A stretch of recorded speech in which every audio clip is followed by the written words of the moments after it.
2-3 سال پہلے کرونا سے پہلے ایک نوجوان فون کو فون کر رہا، السلام علیکم حضرت۔ وعلیکم السلام با حضرت، اب تک روزے نہیں تھا حضرت، اس سال میں نیت کر لیا روزے رکھنے کی۔ میں بولا کیا بھائی اس سال اس بالغ ہوا کیا تو؟ عجیب بات ہے، بالغ ہوتے ہی روزہ رکھ لینا۔ فقہا کیا فرماتے ہیں، رمضان المبارک میں اگر دوسرے یا تیسرے روزے میں ظہر سے پہلے بالغ ہو گیا تو اس کے لیے مستحب یہی ہے کہ وہ شام تک کچھ کھائے پیے بغیر رہے، اس لیے کہ وہ روزے کی حالت، کیونکہ فرض ہو گیا نا اس کے اوپر روزہ۔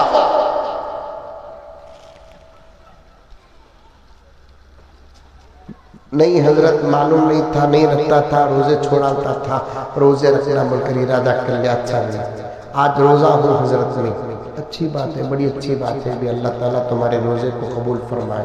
کیا پوچھے رہا انہیں سوال؟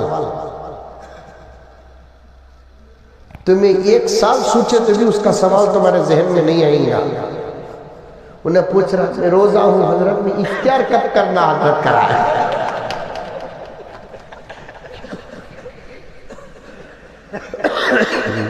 میں روزہ ہوں حضرت، میں اختیار کب کرنا پوچھ رہا ہے، مجھے ڈر تھا، اتنا بھولا کہا مذاق کر کو اس کا روزہ ٹوٹ جاتا کی بول کر میں خاموش رکھو، جب بسم اللہ بولتی تب کر لے با بول کر بولیا میں اس سے، ورنہ مذاق کا ارادہ تھا، اب بھی کر لے با کہ تو کہاں کر لیا، تو اس کے روزے کا حساب میں جواب دینا اسے۔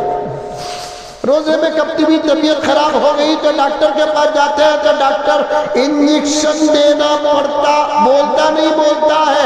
اب حضرات علماء و فقہا حضرات علماء فرماتے ہیں روزے کی حالت میں انجیکشن لینا جائز ہے، انجیکشن لیتے ہیں تو روزہ نہیں ٹوٹتا۔ اب اس کا ثبوت کہاں ملے گا؟ پورے قرآن میں انجیکشن کا ذکر نہیں ہے، پوری حدیث میں انجیکشن کا ذکر نہیں ہے، اور آج سے 1000 سال پہلے انجیکشن کا تصور نہیں تھا، باہر سے علاج کرتے تھے، زبان سے علاج کرتے تھے، گولی اور ادویات سے علاج کرتے تھے۔ انجیکشن تو بعد کی ایجاد ہے، لیکن انجیکشن دینا روزے کی حالت میں جائز ہے۔ یہ دلیل حضرات علماء کو کہاں سے ملی؟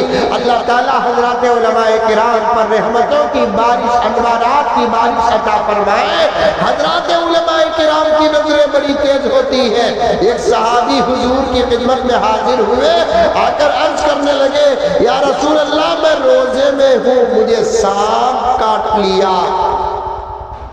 یا رسول اللہ میں روزے میں ہوں، مجھے سانپ کاٹ لیا۔ صحابی کو اپنے جان کی فکر نہیں تھی، روزے کی فکر تھی۔ یہ نہیں پوچھ رہے ہیں کہ دوا کیا ہے یا رسول اللہ، دم کر دو یا رسول اللہ، لعاب مبارک لگا دو یا رسول اللہ، جان جائے تو جائے لیکن میری عبادت کا نقصان نہ ہو یا رسول اللہ، میرے روزے کا حکم کیا ہے؟ آقا نے فرمایا کہ سانپ کاٹنے سے روزہ نہیں ٹوٹتا۔ سانپ کے کاٹنے کے مسئلے کو لے کر انجیکشن کے جواز کو نکالنے والے حضرات علماء ہے، کیونکہ سانپ جن دانتوں سے کاٹتا ہے وہ مثل انجیکشن ہوتا ہے، اس کے دانت میں بیچ میں سوراخ ہوتا ہے، اس سوراخ سے اس کا زہر نکلتا ہے، اور جسموں میں جب کاٹتا ہے تو وہ زہر جسموں میں منتقل ہوتا ہے۔ اسی لیے حضرات فقہا نے سانپ کے کاٹنے کو لے کر مسئلہ نکالا کہ انجیکشن کے ذریعے سے دی جانے والی دوا جسم میں تو پھیل جاتی ہے، پیٹ کو نہیں جاتی۔ ذرا سوچے کہ حضرات علماء کی عقل کا عالم کیا ہے۔ میرے حال بڈے سے بات آ گئی، دعوت دیے تو پوچھو دعوت کون سی ہے؟ قریب میں ایک عورت پوچھی مجھے یہاں یہ ہے کہ نہیں ہے کہ معلوم نہیں، حضرت کھیر پوری کی فاتحہ ہے، دعوت آپ کو ہے، جا سکتی ہوں کیا حضرت؟ پوچھی کھیر پوری کی فاتحہ بولے تو معلوم رجب میں ایک دعوت ہوتی، نہیں معلوم آپ کو؟ کونڈے کی دعوت ہوتی ہے، ہمارے ہاں کھیر پوری کی دعوت بولتے، آپ کے ہاں کونڈے کی دعوت، کیا کہ وہ کھیر بنانا کرتے، پوری بنانا کیا چلتی نہیں چلتی وہ جاتے دعوت قبول کرنا سنت ہے۔ الحمدللہ الحمدللہ۔ فون کر کر پوچھ رہی ہے حضرت آقو ہے جا سکتی کیا حضرت؟ میں بولا نہیں ماں نہیں جانا، حضرت سگی بھان دے رہی سو حضرت دعوت وہ، میں بولا سگی اماں گیت بھی دل جانا نہیں۔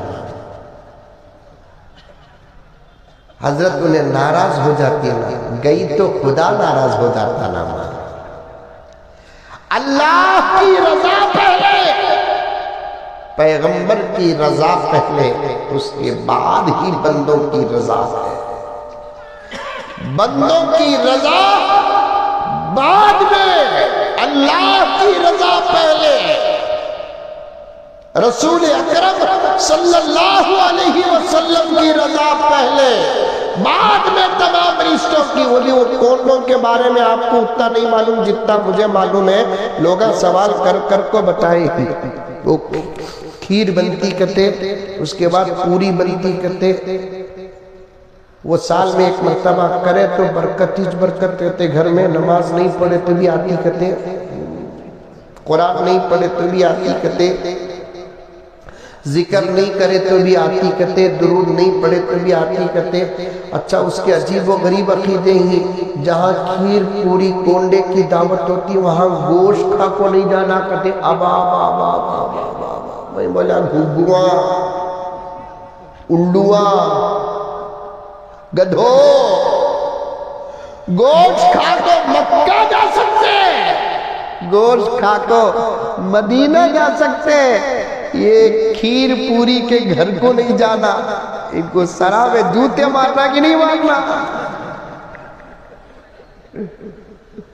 اور ایک عقیدہ بول دیتا ہوں حضرت، بڑے مزے کا عقیدہ ہے۔ وہ کھیر پوری کھانے کے بعد ہاتھ دھوتے نہیں، ادھر ادھر بھی دھونا نہیں کرتے، وہاں ایک تشت آتا وہ تشت میں دھونا کرتے۔ اس کے بعد وہ پانی لینا کو جاکو کوسے بھی قبرستان میں چھٹکو آنا کرتے، ادھر ادھر بھی چھٹنا نہیں کرتے۔ میں بولا برابر اجبا اچھا کام ہے، لیکن وہ کھیر بھی پوری کھا تو 4 گھنٹے کے بعد بنتا نہ، اسے کھا رکھتا تو۔